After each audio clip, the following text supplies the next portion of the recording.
Hockey season is in the beginning of conference play. Welcome into the fourth edition of the Neutral Zone for the 2016-2017 men's and women's ice hockey season, Quinnipiac edition, alongside of Kirby Paulson, one of our most talented women's ice hockey beat reporters. I'm Morey Hershgordon. Today, we have a lot to talk about. We're going to start with the women's team. Kirby, this team currently ranked 5th, coming off of 2 big wins in the opening round of the ECAC regular season, one against Yale, a 4-1 victory on the road, and then an 8-0 throttling. Give me a little pros and cons to start off. Well, I think anytime you can get the offense to score 12 goals in 2 games, that's a big deal. It's something that Cass Turner has been talking a lot about. She preached in the beginning of the season about taking steps after each game to progress forward. And I think one of the most important steps that they've taken is finding that offensive consistency. I mean, the power play was 3 for 8 against Yale, which in hindsight, it might be a low number, but in terms of the amount of penalties that they're actually taking this season, it's a completely different story. Now, they've gotten what they're calling getting the band back together. So TTC and Ferrano, Melissa Samoskevich, and Emma Woods are back on the line together up in that first line, and they're getting a lot of offensive power from that. But in that, you look at the Brown win, an 8-0 win, and you have 8 different Bobcats scoring.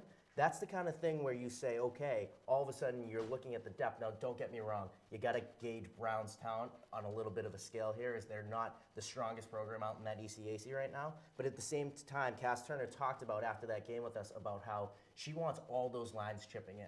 That's something that they want. That it's great to get that first line together and scoring well, but playing that depth and getting everyone chipping in and producing on this team is very important. So do you think that putting the band back together with Samoskevich, Cianfrano, and Woods is the right thing to do? I do indeed. I think when you look at it in terms of chemistry and in terms of having the ability to have 3 dynamic forwards go out there and perform like that, you are looking at a very balanced line, but then you have the ability to look at the rest of your 3 lines and say, this is how we can balance it out since we have that powerful first line. A lot of you'll see a lot of teams go out there with that powerful first line and then balance it out there. So they're using that depth to their advantage by doing this. 8 different goal scorers in that 8-0 throttling against Brown on Saturday afternoon. Is that going to be their mantra the rest of the season?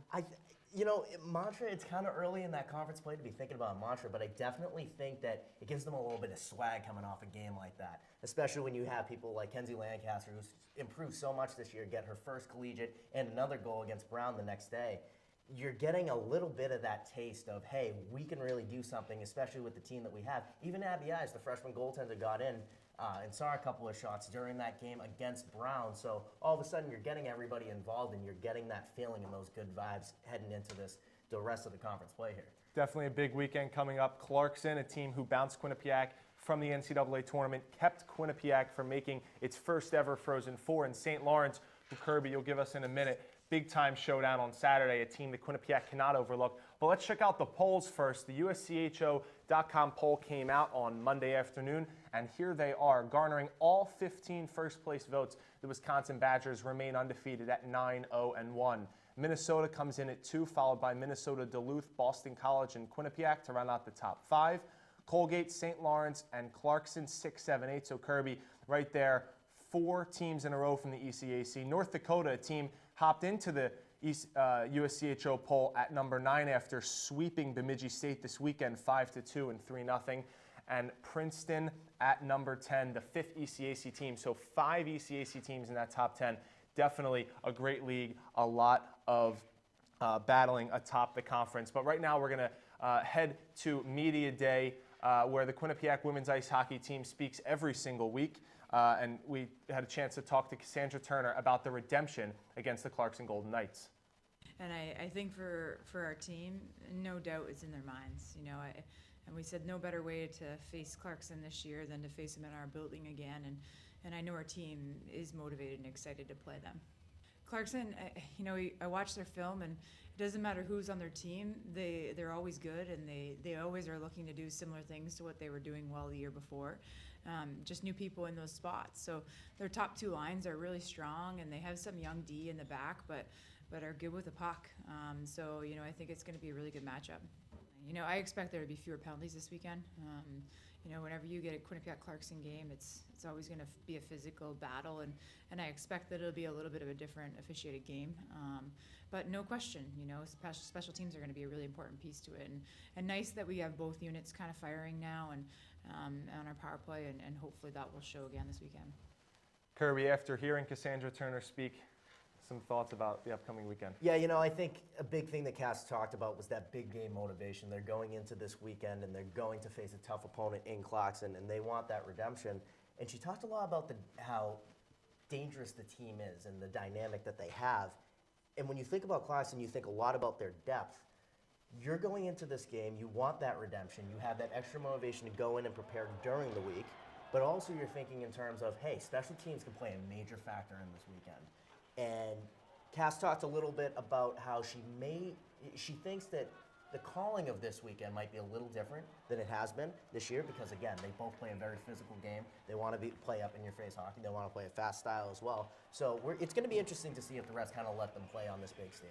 How important is a quick start to this game? Because we saw in March, Clarkson scored 10 seconds into that game, and that was the only goal scored. Yeah, I think a quick start would definitely help. I think early in this regular season, it's kind of tough to gauge how that quick start's going to affect them. I think once you get to that postseason hockey, whether it's in the tournament or whether it's in the conference postseason as well, it's a lot more important to get going really early on. But I think this is going to be a really good test for a Bobcats team that's looking to find the definition of who they are as a unit. Because during the beginning of this season, they've had a couple of ups and downs. So this is really going to be a good test to kind of gauge where they're at. So Clarkson is Friday night. The Q30 Sports Crew will have their edition of Bobcat Game Day presented by Q30 Television. They'll have everything you want to know. So Friday was covered. Now Saturday, another game where Quinnipiac can't really look past St. Lawrence. You think this could be a trap? Yeah, I think this could be a huge game, honestly. And I think this might be a bit of a hot take, but I think this weekend could be one of the most important that Quinnipiac's going to have all season. Now, when you're looking at the preseason coaches poll, St. Lawrence had been ranked 7th to start the season, but then they go to Boston and they sweep Northeastern. Now, keep in mind that's without Kendall Coyne for the Huskies, but at the same time, you got to keep that in mind. And then they beat and tie Clarkson this season in what they're calling a non-conference matchup. Their only loss this season has been in their exhibition against McGill. So, all of a sudden, Quinnipiac has a chance to go and stop and snap that unbeaten streak. But again, it's not going to be easy. They have forwards like Kennedy Marchment, who's going to go out there, and she has a 6'11", 17 point line right now. And they have a sophomore goaltender who's been close to unstoppable at a 7-0-1 record. So you never really know what you're going to get. You really have all the information locked up. Kirby Paulson, you can check him out on Twitter at KNPaulson, Paulson on Twitter for all the updates. Kirby, thanks for hopping on. Absolutely, more. When we come back, we're going to talk a little Quinnipiac men's ice hockey with beat reporter Victoria Rutigliano. The freshmen this year have stepped in and really just eliminated that problem, doing the right plays at the right time. I mean, it certainly seems like an uphill battle for this team, but Tricia Fabi is one of the best coaches at this university. Bobcats hosting Arizona State. We'll start with this power play. But she's strong. Good Lord, I saw her lifting one time. She could squat 3 of me. Like, Oh, well, 7 of me then.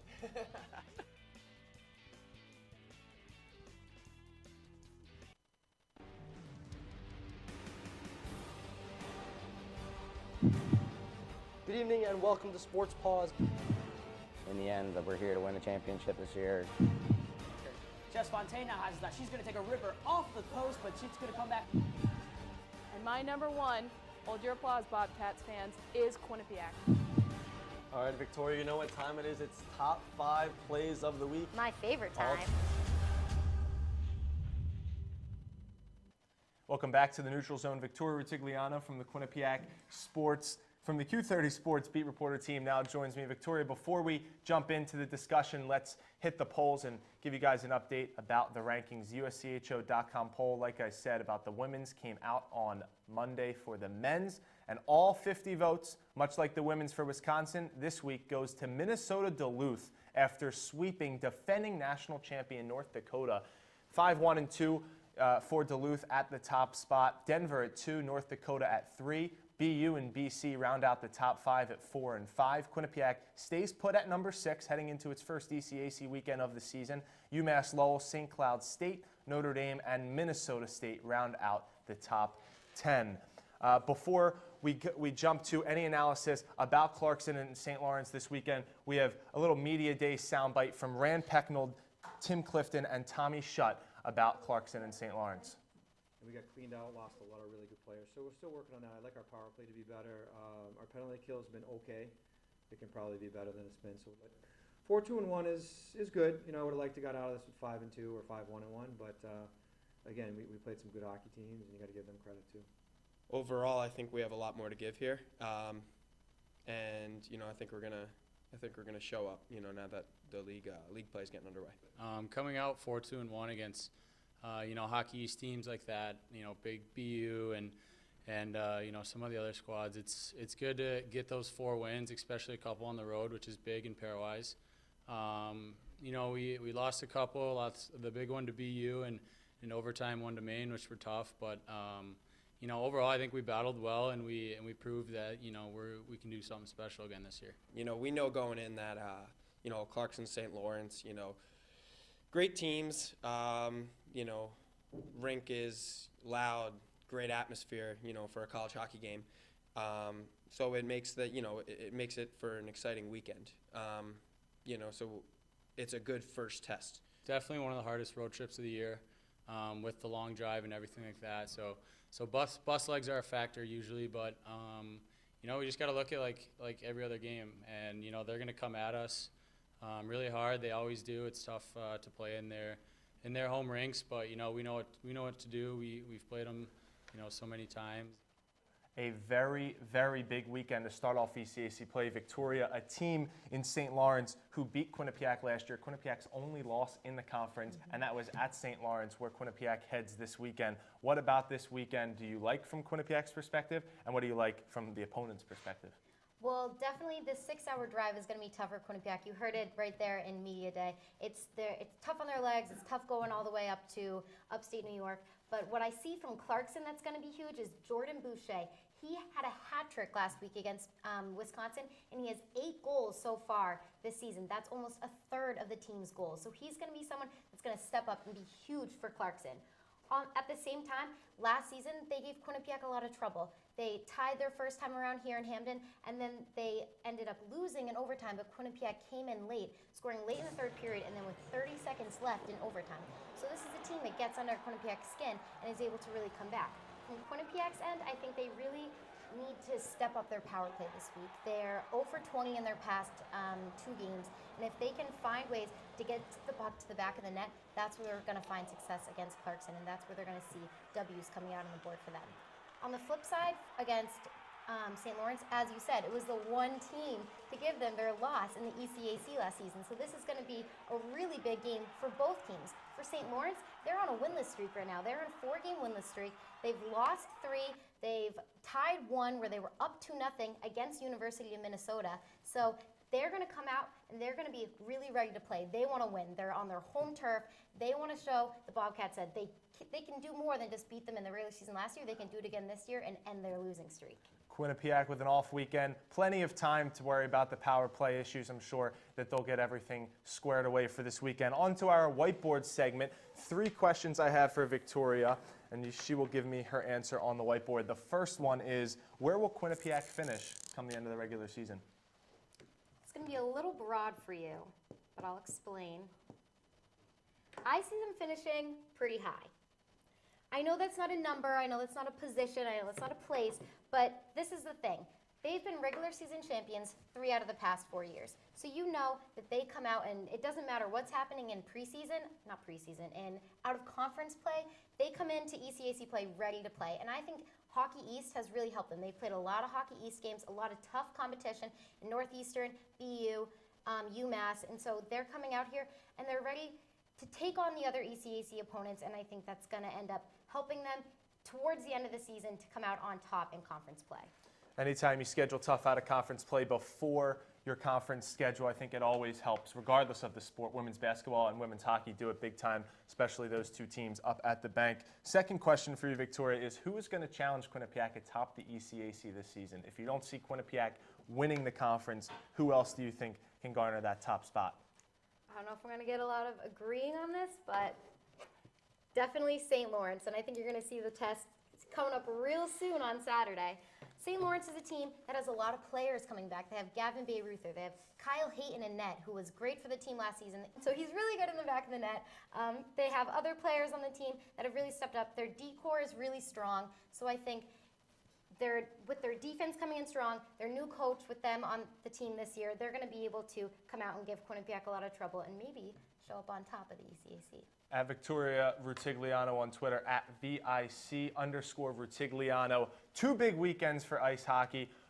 Women's ice hockey at home, Clarkson and St. Lawrence. Friday night against Clarkson. Once again, we have Bobcat Game Day, Women's Ice Hockey Edition, Q30 Television. To watch, just subscribe on YouTube at Q30 TV. And the men's, like I just said, on the road, Clarkson and St. Lawrence. St. Lawrence, a team that beat Quinnipiac last year. They're going to have a lot to revenge for. Before we go, we want you to check out our website at Q30television.com and on social media at Q30television and at Q30 Sports. For my analysts, Kirby Paulson and Victoria Rutigliano, I'm Morey Hershgordon. We'll see you next time.